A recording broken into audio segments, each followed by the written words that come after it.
Okay, so let's just jump right in. I know it says textual analysis, and that is what we're doing with all these techniques is analyzing text. But you can see I've got basically it's computational linguistics, and we've got machine learning and AI in finance because we've got some new papers which are using these techniques to analyze text. But the general theme is we're going to be analyzing text. So let's start right out and just give you a little background.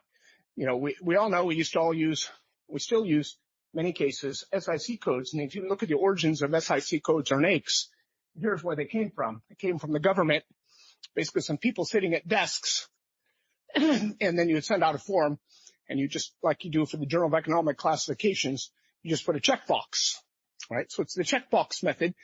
And of course, it's not actually, presumably you'd like to check the right box, but no one's going to penalize you if you check the wrong box.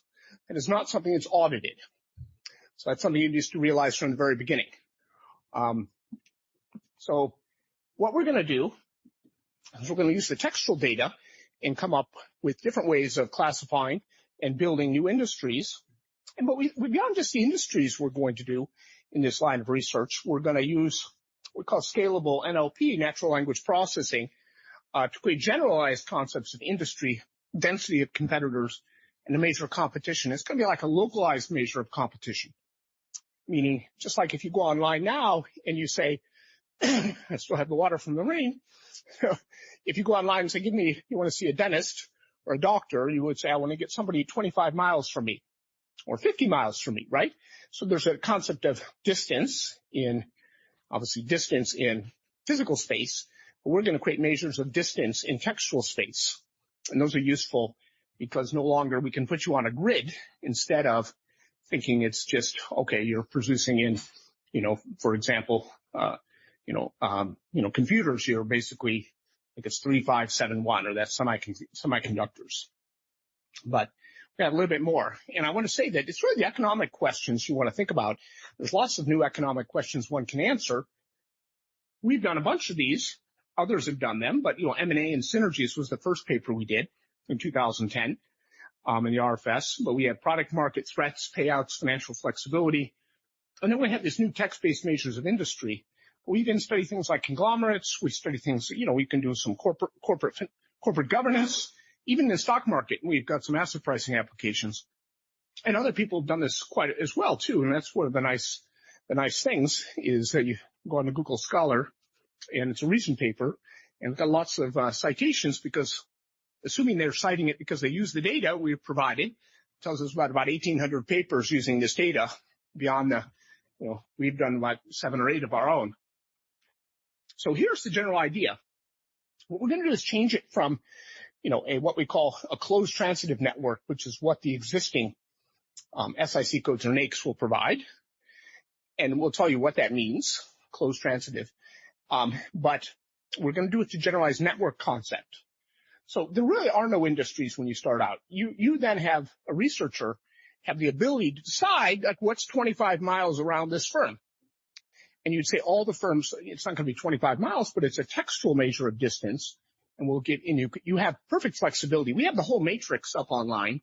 So you could download the whole 5,000 by 5,000 matrix of similarity scores of text in each year. And then what you're doing is you're saying, okay, I want firms within a certain distance. And you're going to use some kind of clustering algorithm. You can use many out there, k-means and so forth. And then you basically then combine them at your level of granularity. We just had an email from someone at UCLA they wanted to create the Fama French 12 industries.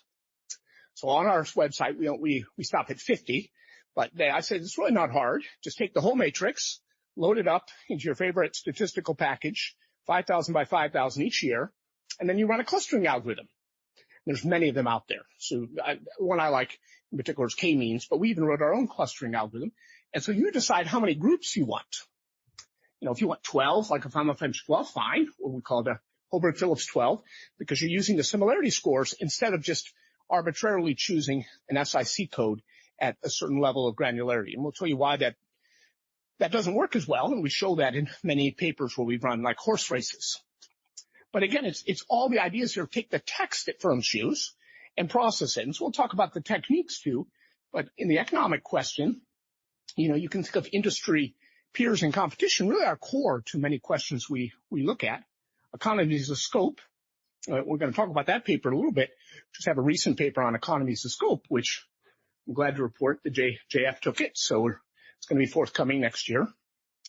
And with product differentiation, innovation change, and some of these, again, are other people looking at these topics, supply chains, firm complexity, partial segmentation. And you can think about the previous SIC code system was fine, but a lot of the questions you ask really can't get at this measure of closeness. Who's your closest rival firm? Who's your closest competitor firm?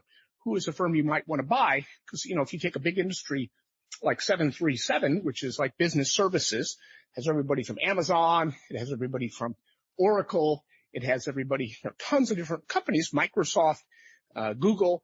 There's like 600 firms according to the SIC codes or the NAICS in this broad business services industry. And the classifications, once you go beyond that, are not very good. There's a lot of false positives and false negatives. So I like to think the old system worked really well for things like aluminum or steel, which like industrials have been made for a long time. But if you look at most firms now, like we just said, there's a huge, it's like 20% of the U.S. economy and internationally are service and are just in technology. And that is it does a very bad job classifying technology firms. And we can show you that. And people didn't have any other thing to do. So if we look at, I'm going to go through three things: market structure in the past, and then new NLP-based market structure, natural language processing, and then we're going to look at the stuff that's coming in the near future. And it's exploding because we start with just 10 Ks, but you can use any textual document. And so that is really the power of it. So here's the old system, SIC or NAICS. This is what we call transitory, binary only. You participate or you don't participate, right? That's only a binary score. You share the same SIC code, you share the same NAICS code, or whatever GICS code, whatever you want. It's binary. You think for a second, but for example, and it's also transitive. So anybody who's a competitor, like if Raghu and I and Jikwi, if I was with Raghu and I'm in the same industry, and Jikwi is in the same industry, and then that means by definition, even if you don't know each other, you're in the same industry. But we know in real life there's like subcategories. But if you do the checkbox method, Journal of Economic Classification, well, if people do a good job, maybe academics do a good job, that's fine, but it doesn't compare much. So the alternative would take all of our papers, run them into an algorithm, and classify which papers are related to each other. You can actually see if people cite correctly, or they're avoiding papers they should cite. You could do an automatic citation system. You could actually check, I hate to say this, for plagiarism. And that's what they do with like Turnitin.com. They're looking for people who have copied portions of the document too much, right? And that would be, say academics, maybe in your classroom, you might have used Turnitin.com as a company made a business model out of it. So it's the same idea, really. You can do all those things you see sometimes, word clouds. Those are just very simplistic methods for doing the same thing. This is the old method. And so you can't model change because they only change. The government is very resistant to change. Every 15 years, they'll redo the system. Well, things change faster than every 15 years. So, and they don't even do it very well sometimes if you look at the changes they've made. And this all became because Wesley Leontief started this system back in the 1800s, a very famous economist, and he did it all based on input-output matrix, how you make things. Those are the groupings. But now you look at new products, they're made quite differently. We'll have, some great examples would be Disney and Pixar. They're not, and Marvel, they're not in the same industry according to SIC, NAICS, GICS, whatever you look at. Now they're all owned by Disney. Now, who knows what Pixar is? Who's got young kids? Everybody knows Disney, right? Perturbation here. What about Pixar? Who knows what Pixar is? What's Pixar? Animation studio. And they made like Toy Story, right? And then a whole bunch of other cars. And if you have young kids, they love these things. It turns out, because they make it with computers, whereas Disney made the movies with celluloid, they were considered not even the same first digit. Right? So they're not even classified. How about Marvel Comics? Everybody knows Marvel? But that's just used to be a comic book maker. And any reason why Disney would buy Marvel? What does Marvel do nowadays? Movies. Everyone knows all the movies, right? So that's the whole point is they weren't doing this. And according to the SIC codes, if you went to a merger paper, those would be classified as unrelated, totally unrelated mergers, because it would not understand that they all had like entertainment assets which could be grouped together. And Disney makes tons of movies. Because those two deals were considered the best deals of Eisner, the Disney CEO's tenure. He made tons of money. He also bought Lucasfilms, which does Star Wars. It's a private company. But if you looked at, we all used to do mergers, all the papers would classify, well, unrelated mergers are more negative than related mergers. And there would be kind of some evidence that's true. But it would never pick up that here's this unrelated merger according to the classification scheme. It was very positive. The stock market responded very positive. So that classification scheme of the past introduced a lot of noise. And the good news is ours picked up that actual merger. And, if you look at it, it's a binary property. It implies they all make the same products. So a Mac is the same as a PC. Well, they have different margins. So you wouldn't be able to explain why the Macintosh has higher margins than the PC. Now we kind of know why, right? We know why, because they make different, IBM, lots of people make it, whereas Mac is a very closed system. You can't model economies of scope. You don't know which industries you might want to produce in for economies of scope. Because that's the past. So here's what we've done, and I'll take you through. We took the words here from the business descriptions, and then we also can use the MD&A for other things, for manager discussion analysis. And the good thing about this is it's a well-defined corpus, meaning most of them are 95% are blocked off really nicely. So we had to do 5% where the companies didn't fill in the forms properly, so we had to do some manual interventions.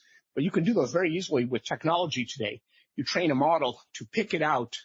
You run it through a training set, and then you go in, and then it can also block everything out for you.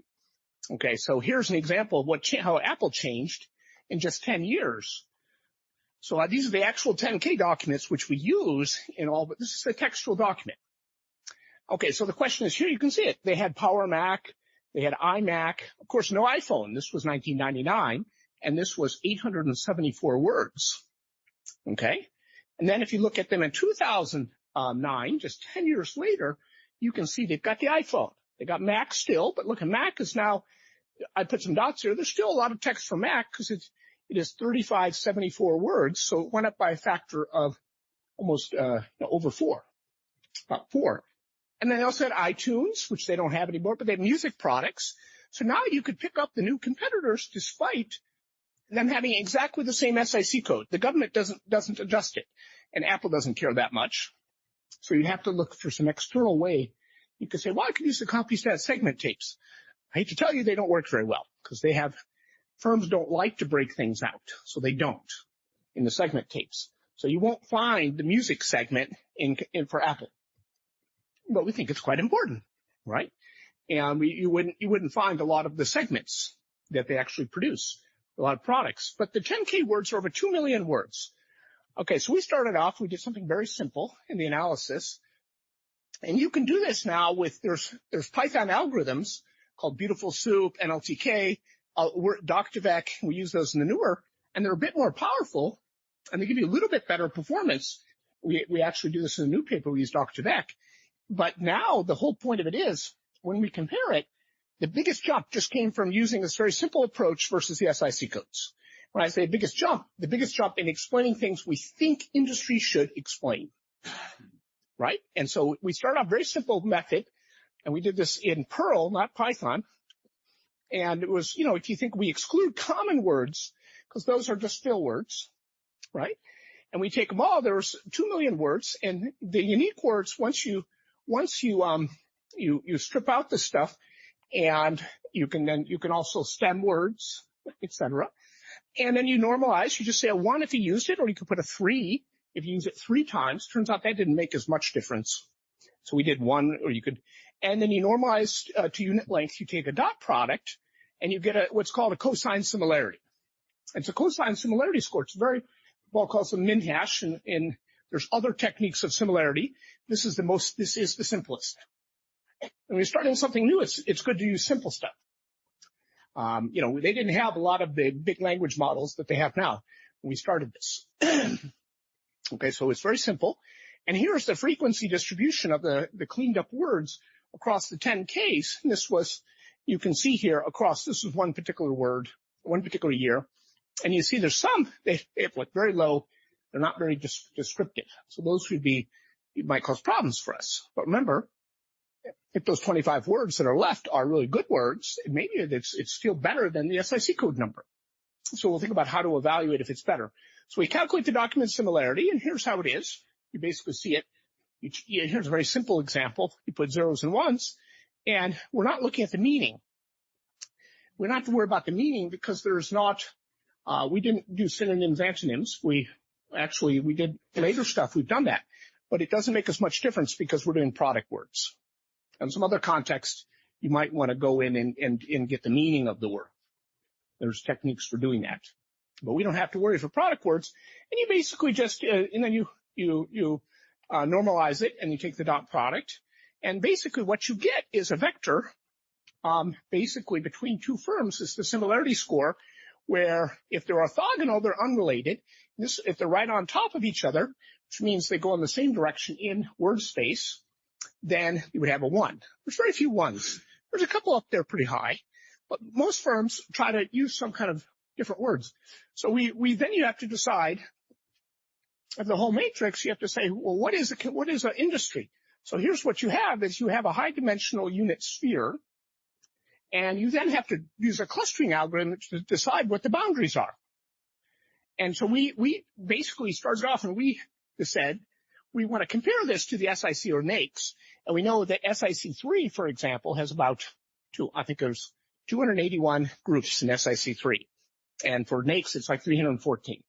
So we said we're going to create that number of industries. So we didn't want to try to pick the optimal number of industries. We just said we're going to run some horse races.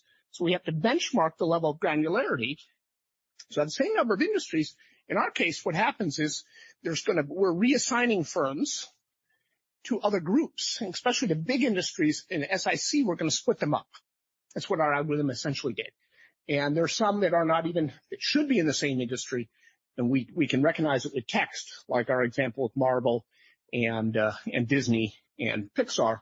And yet they have the different first digit SIC code.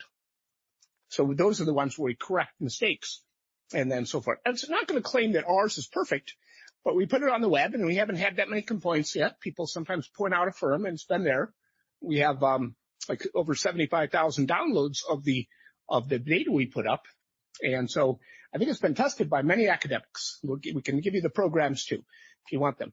The idea here is now you can look at how far they are in Euclidean distance of words, and then you can measure, like these are very close. We think of this as low product differentiation.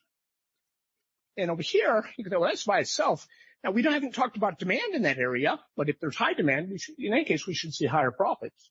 So we can actually test that. And here's like a medium differentiation. And then you have like a duopoly if you did something based on a fixed distance. So you'd say we're going to first define what a cutoff should be based on the whole matrix. And we came up with it's like 2532. Why is that number? If your documents are 25% similar or higher, then we say you're a competitor. Now it's fixed, but that's because in real life you could do other cutoffs, but we wanted to compare it to the SIC or NAICS. But here's what the matrix looks like then. It's going to look like this with a whole bunch of, this is the sample, a whole bunch of points. These are similarity scores and based on the text. And we find large annual changes. 30% are not the next year. Of course, they still have the score. They might just slip right below the boundary. So you might want to do something about that. But SIC codes are basically 100% persistent. They don't change. And if we think firms change, for some things like aluminum or soft drinks, maybe it works really well. And for iron or so forth. Okay, so what you can do is you can model product differentiation and economies of scope. So you can think of, well, these are low product differentiation because the scores are very close to 1. And then you can think of some others. Here's some economies of scope, meaning I could move. If I was these firms, I could go into these firms' space. I could compete against them if I want to because there's some similarities. So this is an actual graph. It's done with our raw data. Bruno Pellegrino has a really good graphics package. So I thank him for this. He just colored it in for basic big groups, like if you want to do like big groups. This is the textual representation from the actual data in a particular year. And we colored it so you can pick out the various industries according to GICS, or these very big categories. And you can see information processing is spread out to all over. And then the other one that really spreads out, you can see, is consumer discretionary. And you can see real estate is pretty concentrated. Means there's not much product differentiation in the real estate space. So it's all 5,000 firms. And you can see financials, actually with financials here too, and real estate, they're pretty concentrated. But this is using the external classification, just seeing as well, what cases do they line up. Now, if you're drawing things around here, you might think this firm over here, even though it's information technology according to the SIC code, really is very related to healthcare. And they probably provide healthcare services via software. And then we could actually check that. So that's essentially what it's doing here. It allows you to say this firm over here, which is classified as information technology, might be closer to healthcare.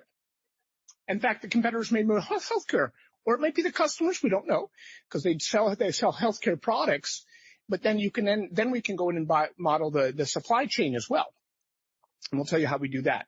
But you see, it's all done with text, all done with textual scores, this graph. And now what you do at this then is up to the researcher. What economic question you would answer is up to the researcher, right?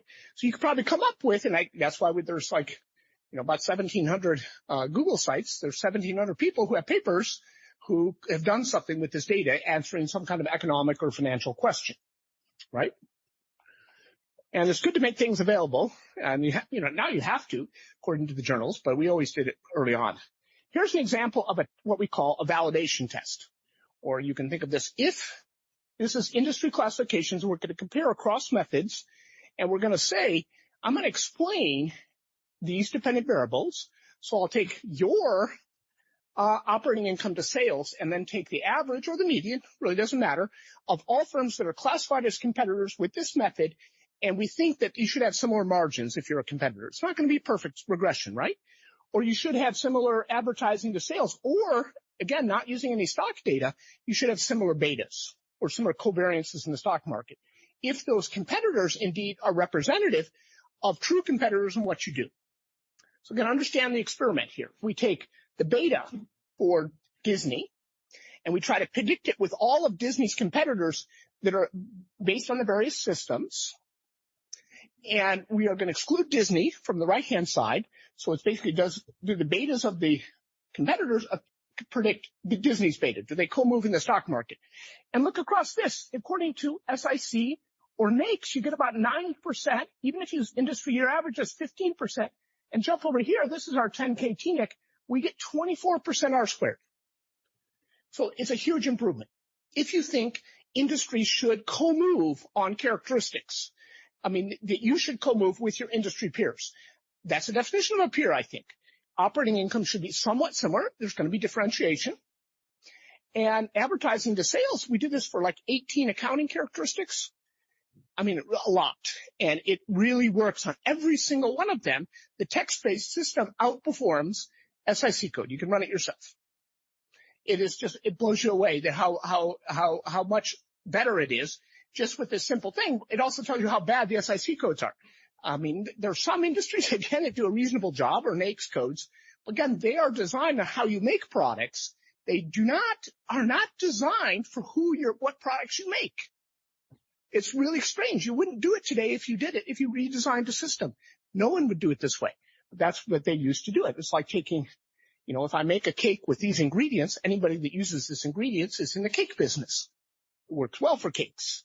Doesn't work well for most modern firms. Okay, so here we got all the data available. Come to my website, and then you can get all this data. We have more data to come. We update it. We started out with the papers, and we didn't have this time period. So what we did, we went all the way back to 1989. How do we do it? We first started with stuff available on Edgar, but then for the earlier years, we went and basically got all the microfiche, scanned them, got all the PDFs, and then OCR'd them, and went all the way back another 10 years. So we could even go back in time. It takes money, though, and we decided this was a long enough time period. Then we updated every 2 years. So we've gone, even though the papers were published, we've updated the data through 2021, and we'll be doing a new update every 2 years. So we'll do the 2023 will probably come. Sometimes we'll do 2022, 2023 next year, as we wait till all the 10Ks are out and download them and run the programs. Most of them go very quickly, but what happens is like 5%, which requires some kind of intervention. And so that's where you have to go. So we have all these different measures here, and there's even like power users. If you want the whole matrix, we put that all there. It's a lot of data, but there you go. And we have over 75,000. Probably will hopefully get some, you guys download, take a look. They'll go up 75,000 across many different countries, downloads. Okay. So that's the historical papers we've done just with the 10K text. Very simple technique. So let's say you want to do something a little bit more. So now you see here we've got some new ones. We're using some NLP data, and this now is like conditionally accepted to the JF. This is here. We're gonna use here again DocVec. If you know what this is, it's basically a whole document. You reduce it to a vector, like a 300-element vector, and you express every firm as a 300-element vector. You can do more. You can then benchmark what's the appropriate one, and you get the loadings on these vectors. And these vectors, actually Google did this in basically introduced DocVec in like 2015, 2016. So it's recent technique. Now we're using some stuff with patents. So we're moving totally away from the industries now. We're doing patent similarity. And that is a paper which we have under submission. We take basically 600,000 patents. We take the patent text. So the whole point of it is you can take any textual corpus and you can run various techniques. But as I say to people, the machine learning part of it is you can hire people to do this now very easily. It's not the comparative advantage that we have. Is our comparative advantage is coming up with the economic question. And what is the question you want to address with this data? So the first one, we basically said we want to think about this increasing concentration that people have documented. And I'll walk you through a little bit of that. And then we're going to go and make sure we're on time. And then I'm going to walk you through what this new paper is coming out in the JF. So I am going to take the liberty of going through one paper, recent paper, which uses more advanced methods. So here you go. It's scope, scale, and competition. Actually, we changed the title to concentration because we don't try to measure competition. People get kind of picky. So now it's scope, scale, and concentration. So what we're measuring is concentration. We're not measuring competition. And there you go. And we're going to, first of all, say, if you look at it, it's a big topic, right? Economies of scope versus scale. And all you have to do is read the news about all the antitrust lawsuits that are going on around the world. And, for example, Microsoft was sued. They got it through. They wanted to buy Activision. It's totally legal under current antitrust law. So the Lena Khan, who is the, DOJ, she's totally overreached. She's lost every major case so far. And, I would testify, in favor of vertical acquisitions actually increase consumer surplus in many ways. But she just is this knee-jerk reaction. In Washington now, knee-jerk reaction is anything that's bought by Microsoft should be stopped, or anything that should be bought by Google should be stopped. There's a very famous case. Facebook wanted to buy Giphy, which was they made all those little things you put in in the UK. They made all the things you'd pop in your text, animation, GIFs, and we're going to pay them a nice premium. And it turns out it went through all the other antitrust authorities, but then it was blocked by the UK CMA, Competition Markets Authority, and they had no economic justification for doing it. But they don't have to answer to any law. They can do what they want. So it's kind of like the European, they can just do what they want, and then you have to persuade them somehow. And they didn't, and so Facebook had to drop this acquisition. The company they said, well, no, because, this Giphy company is going to become a future competitor to Facebook. We got to block this.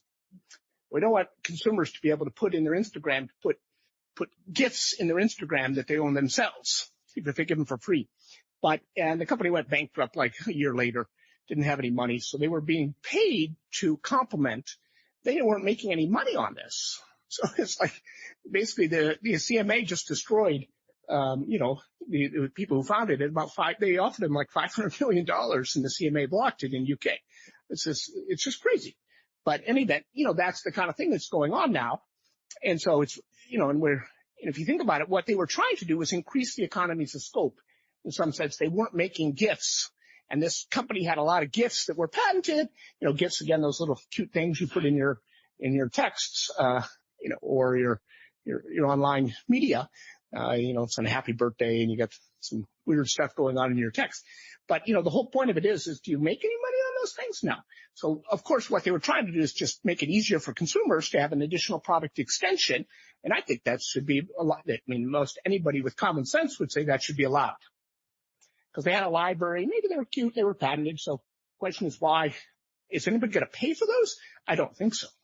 So that was the problem with the previous company. They weren't making any money. But then, of course, Facebook was a natural buyer. It was blocked, and then they went under, right? So it's kind of interesting.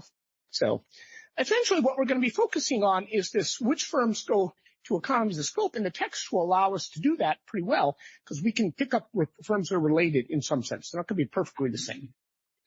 And you can think there's seminal theory in economics that say that you should allow these things. There could be some synergies. Then this is where like a pharma company like Pfizer or another big pharma company might buy or get the rights to a drug, and they're going to help produce it and distribute it. So BioNTech obviously make the German company, which makes the vaccine for the coronavirus, and they didn't have the money to develop it themselves. So it would be very hard.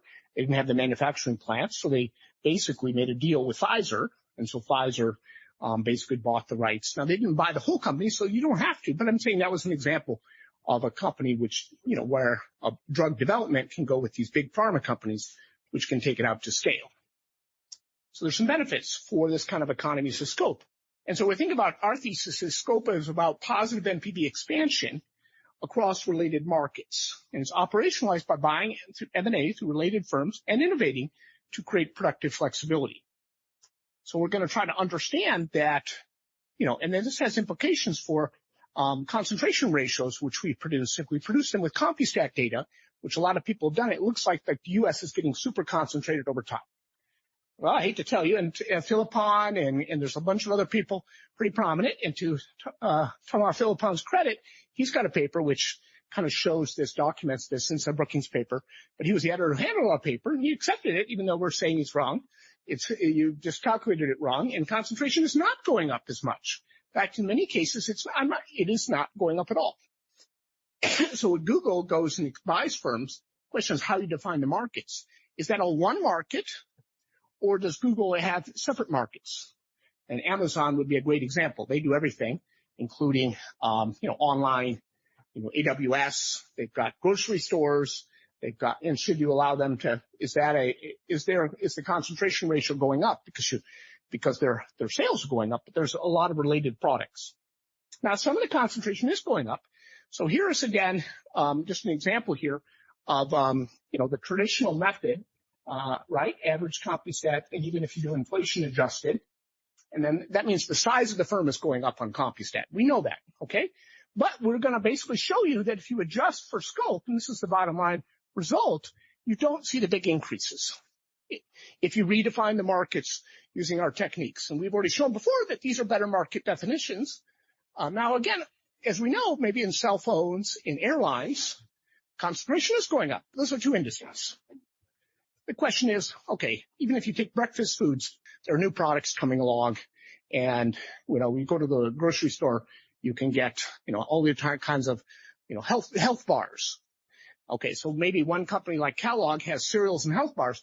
Do they really dominate the market? Probably not. There's Kind bars, there's, Power bars, there's 1,800 bars you go down the grocery aisle. But those are all defined, again, based on, the sales at the firm level. You might incorrectly infer that industry has gotten super concentrated. So we basically show that scope increased 70%. We have two methods. One is the Dartevec. Another one, we go and we use the NAICS method with somebody. Actually, we go to NAICS, but instead of using the self-reported, we take the NAICS manual, and they have the words for each code. And instead of using the self-reported, we place the firm using the products into the NAICS manual. So if you don't like our method, you could say, well, we're going to use an existing classification scheme, but we're going to reclassify the firms into that scheme because there's a lot of poor reporting going on.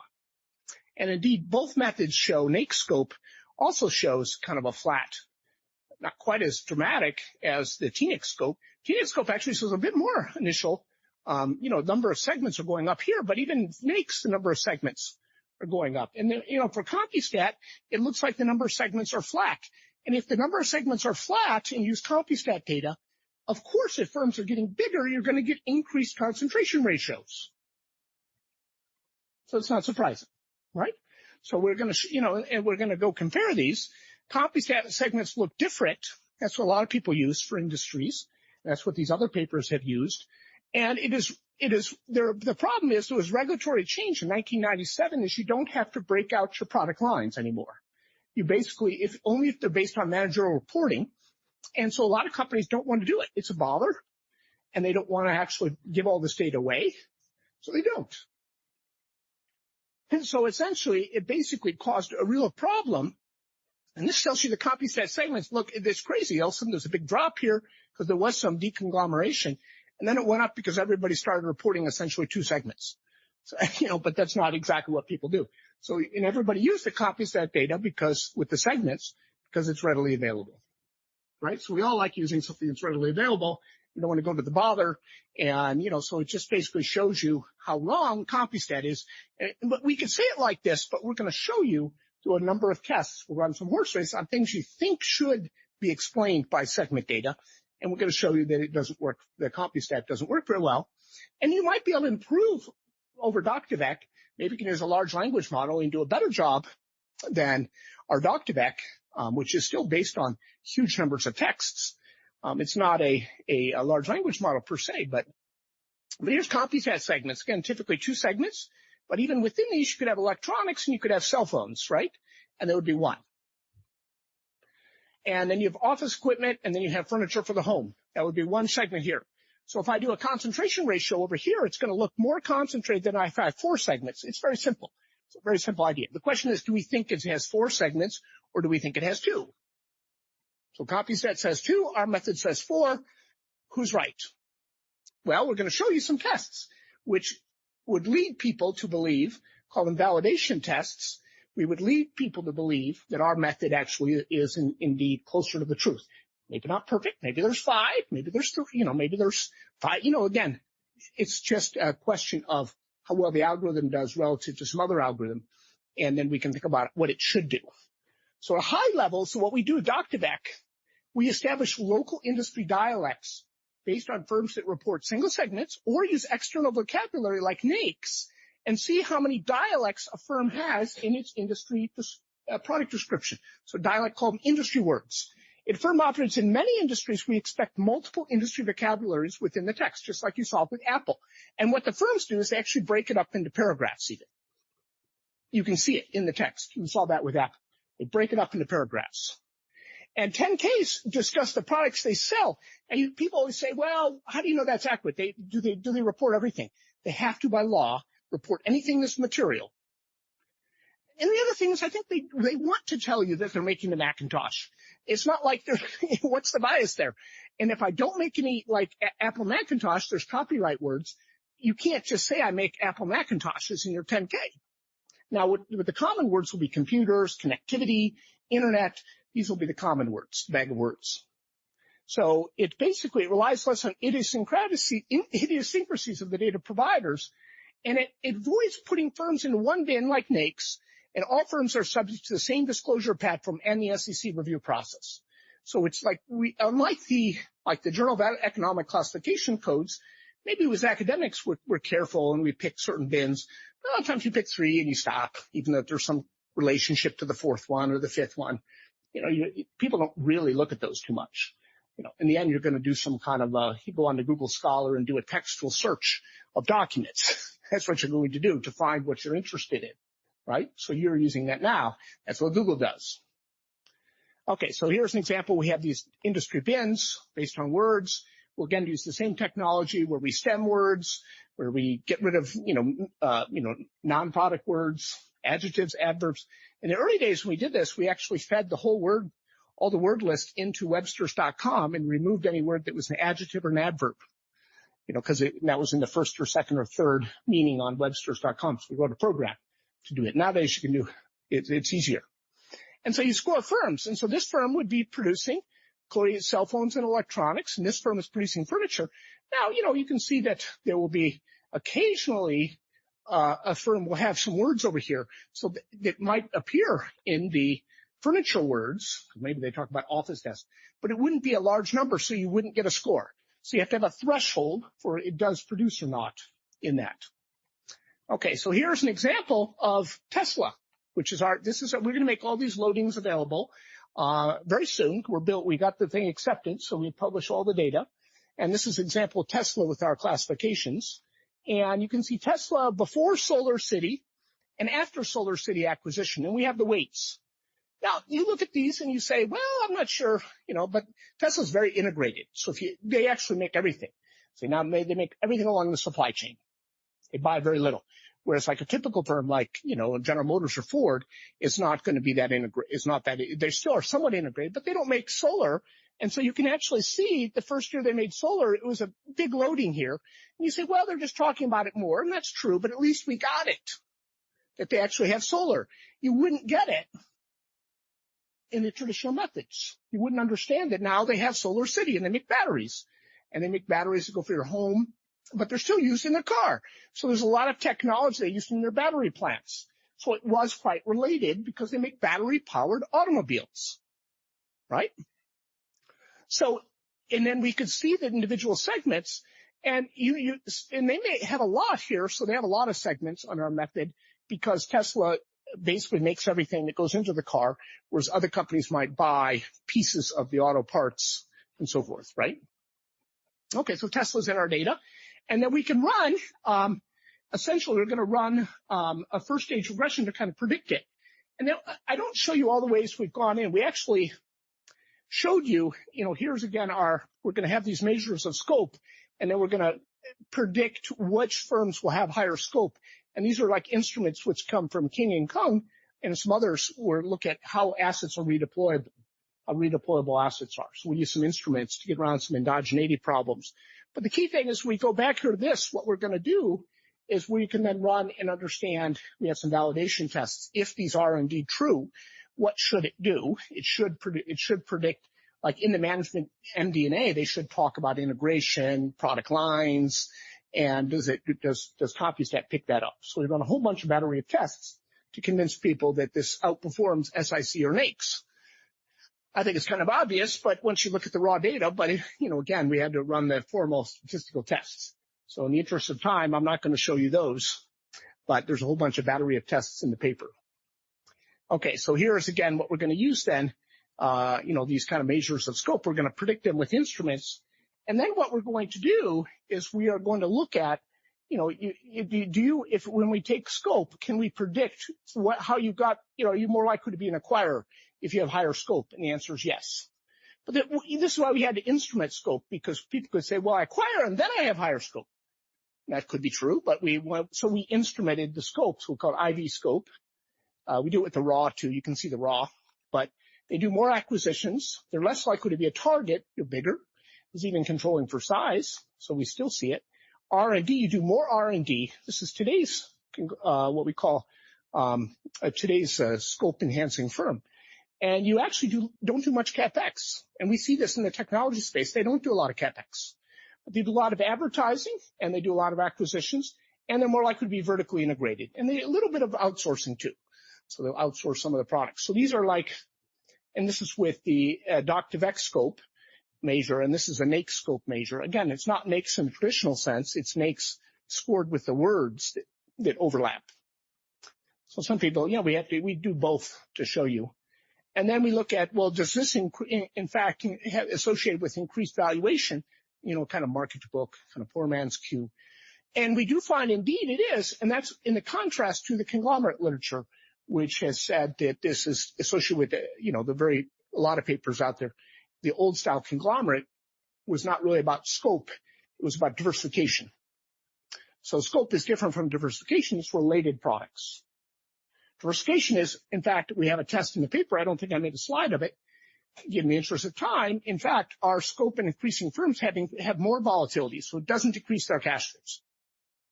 So that's the exact opposite of what a traditional conglomerate firm is.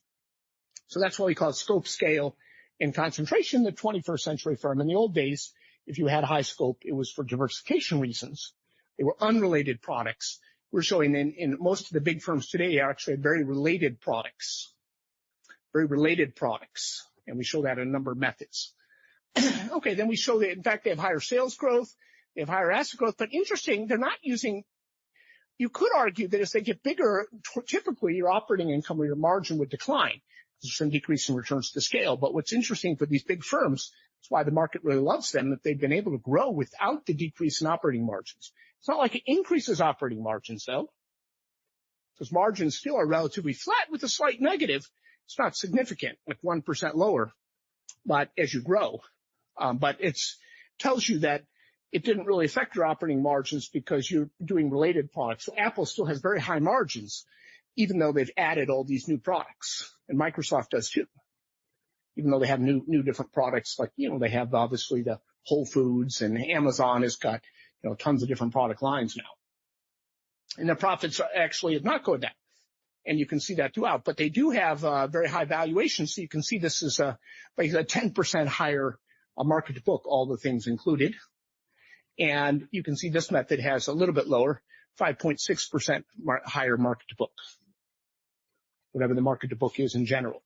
And we put into all these things, we put in firm fixed effects and all the, you can look at all the clustering and the firm fixed effects. And I'm pretty sure who knows, somebody may say they didn't cluster at the right level. We cluster at the firm level. So I think it's all pretty robust. Okay. So high scope expansion strategies are value creating. This is the economic effect. We measure scope with the text. And we show you that you don't get those results if you measure it with, CopyStat segments. So now and the previous didn't allow, so what we've done with this new method, you allow firms to have multiple industries and we can report it. Before we forced firms into we forced firms into these buckets which could change every year, so it was nice, but we didn't allow you to have 2 buckets or 3 buckets. So think of this as clubs. Now you can join multiple clubs and we can pick it up. So we know how many clubs you produce in, so to speak, or industries. And then once you do that, if you think our methods make sense, the next thing you're going to do is recompute the concentration ratios and see how it looks. So let's go back to the paper. There's this paper in 2019 which claims, it's going up. And they even use some of our previous TNIC industries, but it weren't designed for that. They were designed for measuring. We're still putting firms into one bucket, so they were using it incorrectly. They were using our data incorrectly. I hate to say this, and these are folks in sometimes relatively prominent places, but, here's what they would get. And at SIC2, you'd also get it. HIC goes up, and they use 3-digit NAICS. We could use same thing, SIC or NAICS, doesn't matter. And we adjust for CompuStat segment, has little impact because the segment data doesn't work well. And so what we're going to do is we are going to use, like we talked about, we're going to use our new scope definitions, and we're going to run the whole thing over again. And here is what's interesting to us. So we actually do overlap. This is just a measure of overlap of industry pairs for a firm. And what's interesting is now SIC2 overlap has gone up for firms. That's the number of pairs who have SIC2 overlap. This is just an initial test. What does that tell you? There are more firms producing based on in multiple SIC2s even, if you do it based on the words, because the SIC2s are not very accurate. Otherwise, it would be down here. So you can see it's gone up. It's almost doubled. So that tells you that firms have become broader, but they're not going out to unassociated. We're going to see if they're associated or not in the next text. So here's the bottom line. Here's the traditional one. This is the SIC2 one. This is our measure of concentration ratios. Well, we're going to take the alphas, and the alphas are going to be, you can do these different ways based on Dr. Vec loadings across industries. We're going to weight you and then recompute concentration ratios with our methods, and you get a line like this. So you do not see an increase in concentration ratios. Now, there's going to be a spread around that, perfectly acknowledged. Some industries are going to be going up. It'll be like airlines, but most industries are not because they make multiple products. If you take the products and you put them into their own clusters. And then you can see that, and it's called scope adjusted, is not increasing. And we can do it another way too. We call it sales weighted, or we're weighting, and we can do the weights based on words or sales. And again, throughout, we do not see an increase in concentration ratios. it changes because there's tons of people out there who think the U.S. has gotten super concentrated and we should break up, these big firms. And they haven't done any consumer harm yet. Now, maybe they will. That's the whole thing in the future. But they're trying to say, well, they've just gotten too big. That seems to be the European Union's approach, or the Competition Markets Authority in the UK. They just don't like big firms. And they're making money, heaven forbid. Corporations make money. But in any event, we're going to allocate this, and we're going to basically show here's equally weighted, value weighted, all these other ways we can weight these scope adjustments, and you do not see the increase. I'm not saying the DOJ doesn't have a role, maybe in airlines or steel or things that are, very focused with the SIC, again, and there could be some issues there in, some antitrust issues for them to address. But there's no evidence to date in technology space. You could claim, like, they sued Microsoft for the Internet Explorer, and lo and behold, they have like a 3% share now. Google Chrome has like a 90% share. And, but I'll put a plug in. You can use a new browser. I have nothing to do with this company. It's much better than Google or Microsoft's. It's called Brave, B-R-A-V-E, and it strips out all the ads, so the big companies don't like it. So it strips out all the ads for you, and it's really stable. And so, again, very small company is challenging, and they give it away. So, essentially the conclusion throughout this new paper, again, when I focus on the economic conclusion and not just the methods, you can go into the methods, is that accounting for scope suggests concentration is not rising. And we use it all with text. And then we've done that. I didn't go over the patent paper. We look at patent text, and then we can see again on which markets are susceptible to entry based on the strength of their patents and things like that, but using the textual measures. And then we use a transformer model, large language model called Longformer. We also did BERT, and so there's all these new techniques coming out, really cool. So it used to be when we started, there was a little bit of work out there on textual analysis, but not much. So it's crazy how much change there's been out there. So basically, recent NLP. Here's the recent stuff. We have an ongoing project where we're going to use, LDA. It's not recommended for everything. We have embedding techniques. We did that already. This was the word embeddings, but now we have a new project. We have a paper we just submitted to Management Science on the methods, but we have taken the text from the internet web pages because we want to do private firms. So it's kind of fun because now once you have the private firms mapped out, you can think about the entry into public firm spaces. So how do you get the text to private firms? Very hard. We went to the web pages. We got 1 million web pages. And of this team, you can see Jerry and I, my frequent co-author, everybody else here is in the CS department. So they live on grants. So we got this big grant, which is nice, but we didn't get any of the money. It all went to pay their salaries, because they'll work on something if you pay them. So you pay these folks, and we went and got all of this called knowledge graphs. You do a knowledge graph, which is the latest technique with words, where you can show semantic relationships across any kind of documents. And we do this with 1 million web pages. And remember, each web page is multiple levels.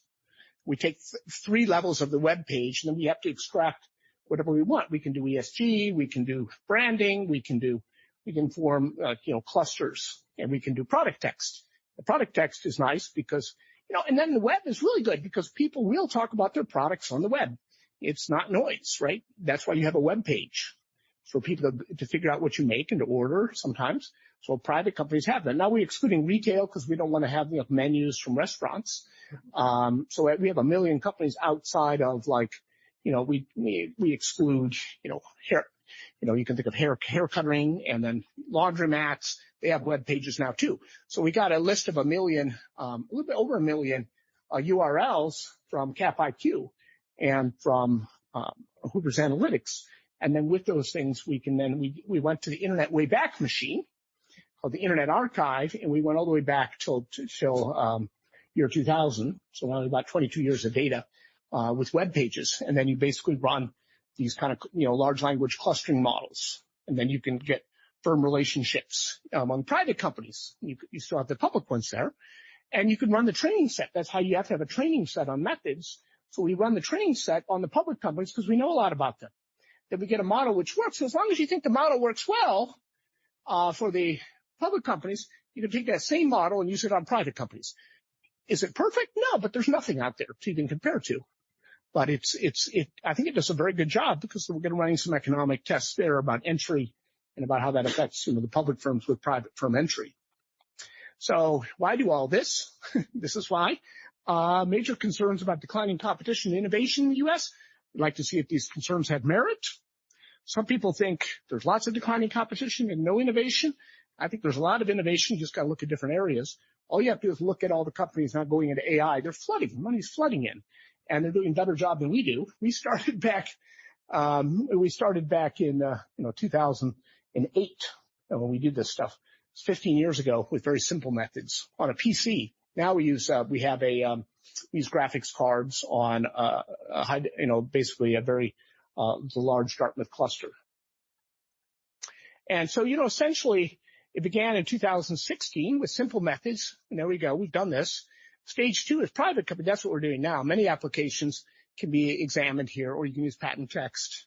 So the whole point is textual analysis is the wave of the future, I think. All you have to do is look in econ, look at the world and all these companies. I wish I was more entrepreneurial and I started my own company, but I didn't. I'm not an entrepreneur. So we think it gives you a lot of flexibility to do things. And, a lot of people are working on really cool stuff here. People are using tweets, SEC disclosure calls, or SEC calls, earnings calls, people using analyst calls and accounting. So it's not just us, but we started pretty early, which is good. And now I think the field has exploded. And there's a lot of really interesting things you can do with different textual corpi. I even have a project with some researchers at Tsinghua University in Beijing. And we're going to do a Chinese version of the industry network. I don't understand any. I'm just confident the people at Tsinghua there's some amazing machine learning people there. So the COVID put us back a little bit, but we hopefully will have a version coming out, and even versions for other countries. Talking to some people with Europeans to have a European version. But conceptually, it's very easy task to do now. Of course, getting all the documents and running it and verifying it, there's a lot of nitty-gritties that you have to be careful about. But there's a lot of fun, a lot of really fascinating things going on. So I do think it's going to continue to be. The wave is not crested. The wave is just beginning. So I think you encourage people to invest in learning these methods if you don't know them already. I teach a PhD course. We have an exercise in Python where you have to do 1 year of the HP network with 10 Ks. We'll make the PhD students do 1 year, or other people attending. And then we teach this over in Lugano.